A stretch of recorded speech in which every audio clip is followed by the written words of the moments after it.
Okay, we're back. It's taken me a couple of days to get back. Other people have had to use the system, and I had to sort of pack away and come back. But here we are. Now, as we've been through the culture side of this disease and the confirmation that the laboratories are making sure that they don't identify it, we are going to now move on to the research and the case studies.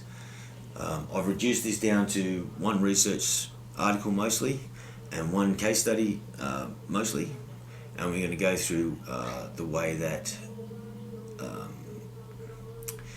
the infectious diseases and the complete medical system in Australia is deliberately making sure they don't identify this disease. So I'll just point you down to the table so we can get the actual. I'll try and get you some of the actual literature up on the screen if I can. The first thing we're going to do is we're working with this particular article, which again I'll have scanned onto a link there for you so that you can go and actually read this stuff firsthand, because it's going to be it's a bit hard getting the camera to pick up the words, but you'll find I've got highlights in these articles that point out the important factors and or around the important factors. So now the first thing we're going to do, first of all, we'll just flick through this real quick. So the first highlighted point is, after being considered non-pathogenic for many years, STSE is now recognised as an important bacterial pathogen. Well, there's two things there. I mean, the research itself is probably the most comprehensive research of an overall basis. It is mostly based on Group G Streptococcus disgalactae equimillus, but also there's Group C Streptococcus disgalactae equimillus, and these are both of these groups of Streptococcus have very similar outcomes.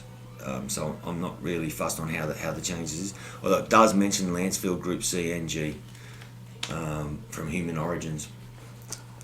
Now, when you flick over, you'll find that SDSD causes a variety of superficial, deep, toxin-mediated or immunologically mediated diseases in humans.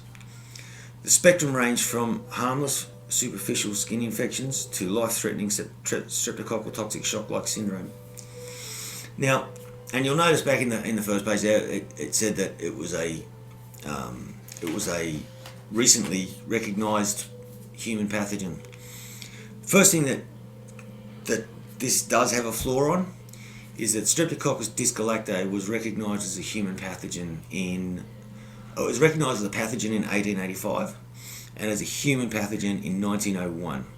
So when they come and say that it's a new upcoming, that's because they've only just started using the testing that's been around since 1935 to actually actively look at larger ranges than just, hey, you've got deep vein necrosis or you've got sepsis or bacteremia, which is when the bacteria gets to your blood, or your blood's shut off and you're starting to rot, or necrosis, which again is pretty obvious in itself. It's where it's eating you away. And since that time, they've noticed its relationships to arthritis, osteomyelitis, pulmonary infections, which is infections of your heart valves, peritonitis, intra-abdominal and epidural abscesses, and this covers things like endometriosis and endometritis, Crohn's disease, an irritable bowel, pretty much anything that goes with your vascular system, so your vasculitises, your peripheral sepsis, your urinary tract, your bowel, your stomach, and pretty much any of the tubes in your body. Meningitis, inflammation of the brain, endocarditis, which is a breaking down of the heart, peripheral septicemia, we've discussed that, neonatal infections, which again comes back to childbirths and also includes endometriosis and endometritis. necrotizing fasciitis, and myositis. Now, the description of myositis is actually going to come later in the case study that I'm going to use to demonstrate that infectious diseases are deliberately expanding this disease and ignoring symptoms, and it will be described. And streptococcal toxic shock-like syndrome. Now,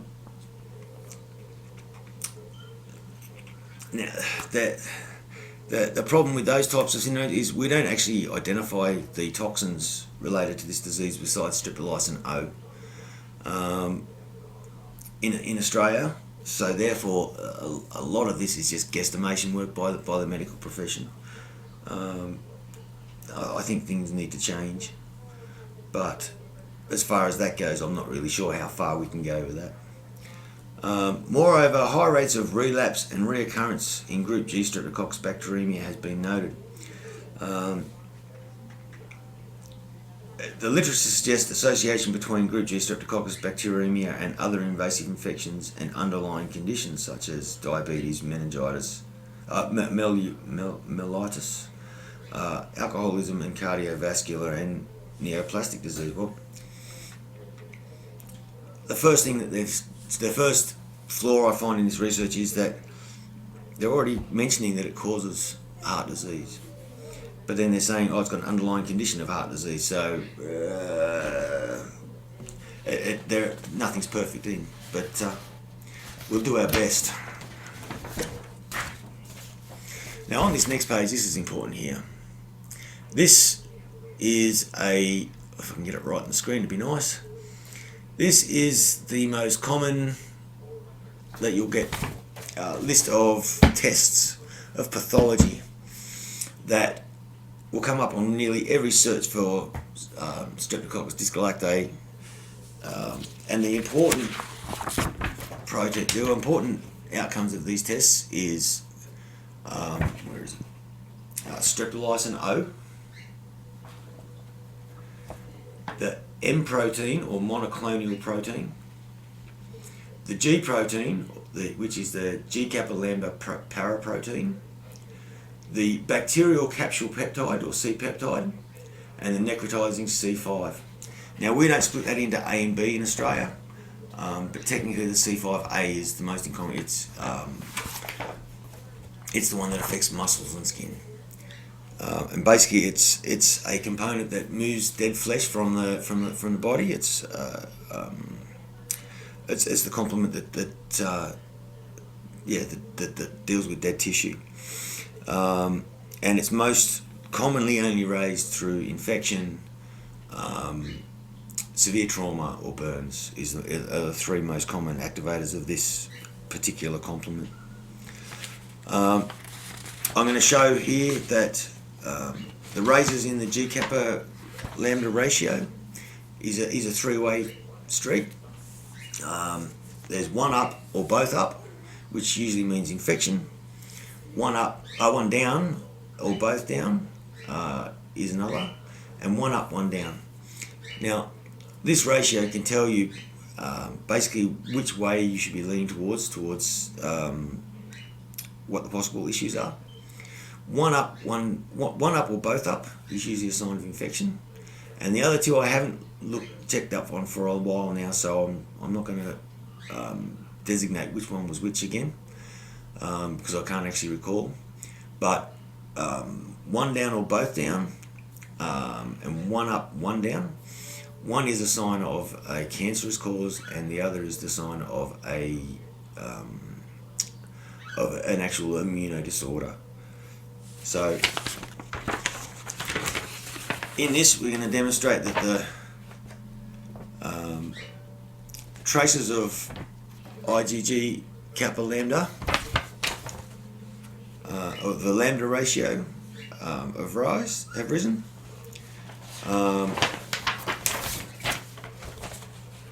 We're going to look at the at that ratio and the suggest of monoclonal gammopathy.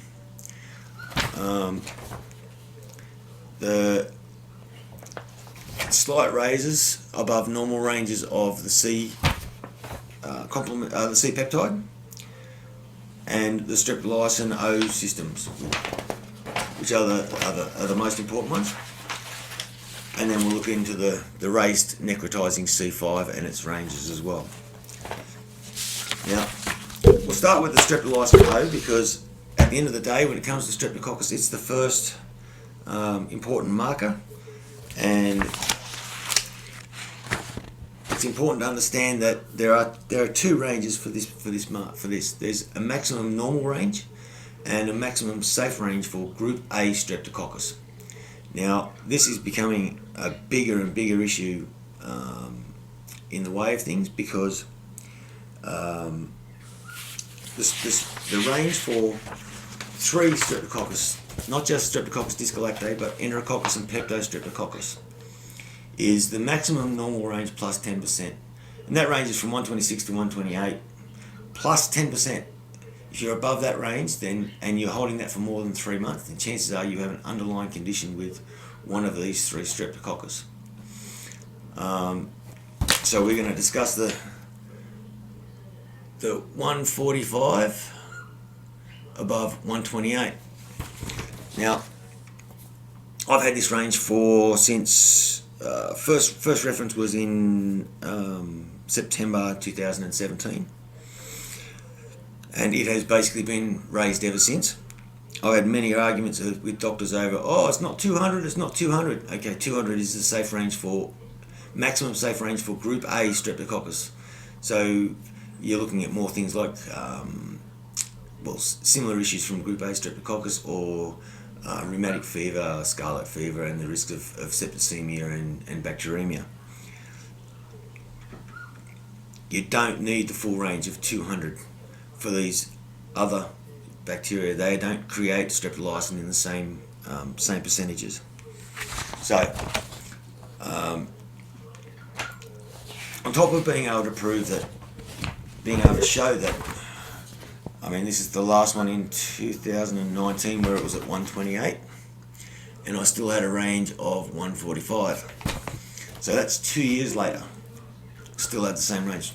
It's a bit longer than the 3 months required for this to drop down normally below 80, but at least below the normal range. But what in more recent times, recently it's been brought to my attention since my last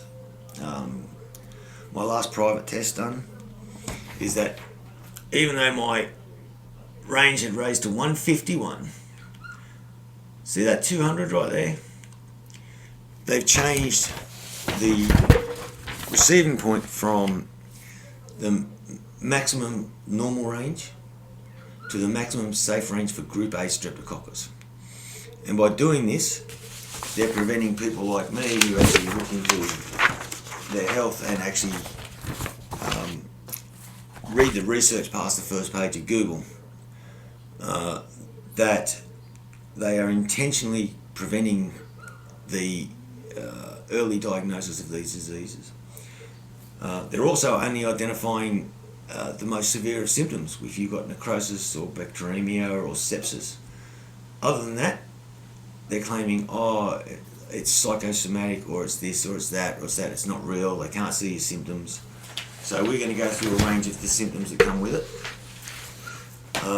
But another next protein we're going to discuss is the M and G proteins. Now, the M protein, which is your monoclonal protein, monoclonal activation process, is activated by the G-Kappa-Lambda system. Now, these two go hand in hand.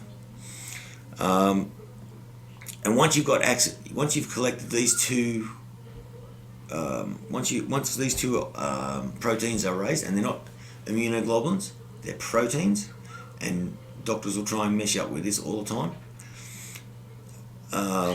These protein activations bring the susceptibility of the three Streptococcus that it can be to one. Enterococcus and Peptostreptococcus do not activate the M protein system. So once you've got activation of the M proteins, which we demonstrated in the testing over here, you bring your low range streptolysin and your G paraproteins and your monoclonal activation system brings it down to one bacteria, Streptococcus discolactae. Now that was my first indication that we were in the right direction. Now the second indication that I would like to bring to the table is the case. Particular case study, again, this is group G. I do believe that mine happens to be group C, but as I said before, they're both the same group of bacteria. They both cause the same lines of infections. And as you can see, it was a case of a man with sepsis, septic arthritis, myositis, and severe oral ulcerations.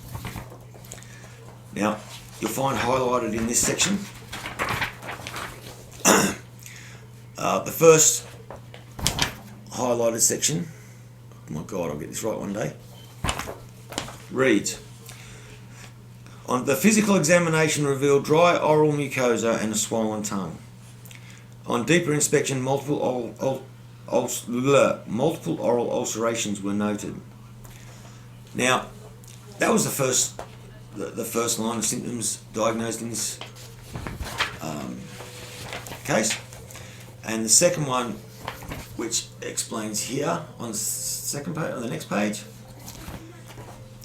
is about streptococcal myositis. Streptococcal myositis, which is characterized by muscle necrosis without abscess formation or primary inflammation of subcutaneous tissue and skin. Now, this means that it breaks down basically without any physical, visual, external factors. So you're getting basically what they call atrophy. I keep calling it subluxation because I work in dirt. So you got a sublux, you got a hole, you got to fill it in.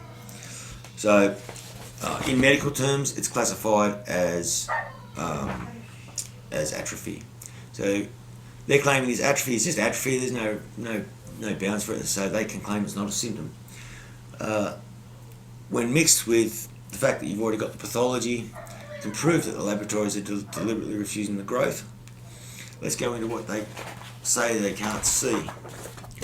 Now, the attention I've brought is this dry oral flora, which treated with antibiotics clears up nicely.